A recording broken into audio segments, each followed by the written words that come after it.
Okay, ಇದೇ ವಿಚಾರಕ್ಕೆ ಸಂಬಂಧಪಟ್ಟಂತೆ ಮಾತನಾಡೋದಕ್ಕೆ ನಟಿ ಸಂಗೀತಾ ಶೃಂಗೇರಿ ಅವರು ದೂರವಾಣಿ ಸಂಪರ್ಕಕ್ಕೆ ಸಿಕ್ಕಿದ್ದಾರೆ. ಮಾತನಾಡಿಸ್ತಾ ಹೋಗೋಣ. ಮೇಡಮ್ ನಮಸ್ತೆ. ನಮಸ್ಕಾರ ಸರ್.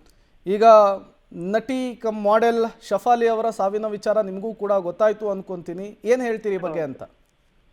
ಇವಾಗಷ್ಟೇ ನಂಗೆ ಗೊತ್ತಾಯ್ತು. ನನಗೆ ದುಃಖ ಇದೆ, ಕೇಳ್ಬಿಟ್ಟು ಬೇಜಾರಾಯಿತು. At the same time I think ಅವ್ರು ವರ್ಕೌಟ್ ಮಾಡ್ತಿರೋದ್ ಬಗ್ಗೆ ಸ್ವಲ್ಪ ವಿಚಾರಗಳು ಕೇಳ್ಪಟ್ಟೆ ನಾನು. ಎಸ್. ಓಕೆ ಮೇಡಮ್, ನೀವು ಕೂಡ ವರ್ಕೌಟ್ ಮಾಡ್ತೀರಿ. ಇತ್ತೀಚೆಗೆ ನಿಮ್ಮ ಫೋಟೋಗಳೆಲ್ಲ ತುಂಬ ವೈರಲ್ ಕೂಡ ಆಗ್ತಾ ಇದ್ದಾವೆ. ಸೊ ಇವ್ರಿಗೂ ಕೂಡ ಹಾರ್ಟ್ ಅಟ್ಯಾಕ್ ಆಗಿರಬಹುದು ಅನ್ನೋದು ಪ್ರಾಥಮಿಕವಾಗಿ ಸಿಗ್ತಾ ಇರುವಂತಹ ಮಾಹಿತಿ.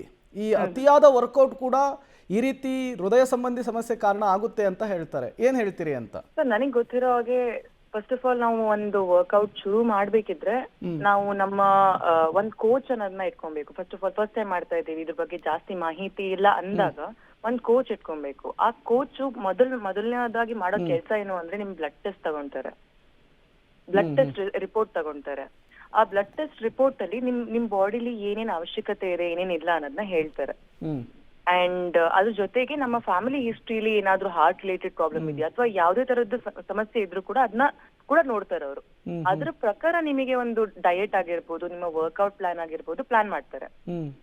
ಸೊ ಇದು ನಾನ್ ನೋಡಿರುವಂತ ಇಟ್ಸ್ ಅ ಪ್ರಾಪರ್ ವೇ ಅಂತ ಹೇಳ್ತೀನಿ. ಬಿಕಾಸ್ ಇದು ಮಾಡಿದಾಗ ನಮಗ್ ಗೊತ್ತಿರತ್ತೆ, ನಮ್ ಕೋಚಿಗೆ ಗೊತ್ತಿರತ್ತೆ ನಮ್ಮ ಹತ್ರ ಎಷ್ಟ್ ಮಾಡಿಸ್ಬೇಕು, ಎಷ್ಟ್ ಮಾಡಿಸ್ಬಾರ್ದು ಅಂತ.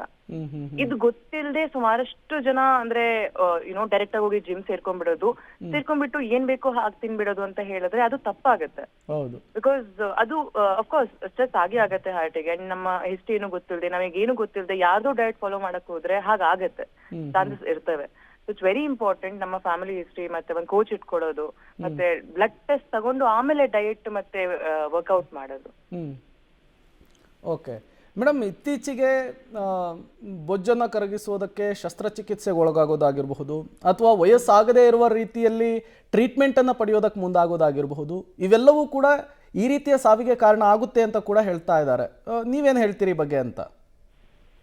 ನಾನ್ ನಿಜವಂಕದ್ ಮಾಡಿಸ್ಕೊಂಡಲ್ಲ, ನನ್ಗೆ ಅದ್ರ ಬಗ್ಗೆ ಜಾಸ್ತಿ ಮಾಹಿತಿ ಇಲ್ಲ. ಬಟ್ ನನಗೂ ಕೂಡ ಏನು ಅಂದ್ರೆ ನನ್ನ ಫ್ಯಾಮಿಲಿ ಪ್ಯಾಟರ್ನ್ ನೋಡಿದ್ರೆ ಸುಮಾರಷ್ಟು ಜನ ಲೈಕ್ ಒಂದಿಷ್ಟು ವಯಸ್ಸಾದ್ಮೇಲೆ ದಪ್ಪ ಆಗೋದು ಸಹಜವಾಗಿದೆ. ಅಂಡ್ ಈ ನಡುವೆ ಒಬಿಸಿಟಿ ಅನ್ನೋದು ತುಂಬಾ ಜಾಸ್ತಿ ಹೆಚ್ಚಾಗ್ತಾ ಇದೆ. ಅದು ಯಾವ್ದ್ರಿಂದ ಆಗ್ತದೆ, ಏನು ಎಕ್ಸಾಕ್ಟ್ ಮೂಲ ಕಾರಣ ಏನು ಅಂತ ಗೊತ್ತಿಲ್ಲ, but majorly food habit.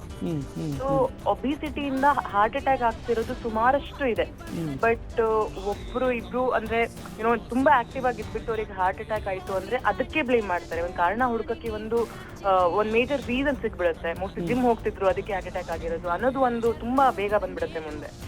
So ಈ ಟ್ರೀಟ್ಮೆಂಟ್ ಇಂದ ಏನಾಗುತ್ತೋ ಐ ಡೋಂಟ್ ನೋ. ಬಟ್ ನನ್ನ ಪ್ರಕಾರ ನೀವು ವರ್ಕೌಟ್ ಮಾಡ್ಕೊಂಡು, ಯೋಗ ಮಾಡ್ಕೊಂಡು, ಪ್ರಾಪರ್ ಕೋಚ್ ಇಟ್ಕೊಂಡು ನಿಮ್ಮ ಇನ್ಟೇಕ್ಸ್ ಮೇಲೆ ನಿಮಗೆ ಪ್ರಾಪರ್ ನೋಟ್ ಇದೆ ಅಂದ್ರೆ ಇಂಥ ಸಾಧ್ಯತೆಗಳು ಆಗೋ ಚಾನ್ಸಸ್ ಇರಲ್ಲ. ನಿಮಗೆ ಈ ಟ್ರೀಟ್ಮೆಂಟ್ ಮಾಡ್ಬೇಕಾಗಿರೋ ಅವಶ್ಯಕತೆನೂ ಬರಲ್ಲ.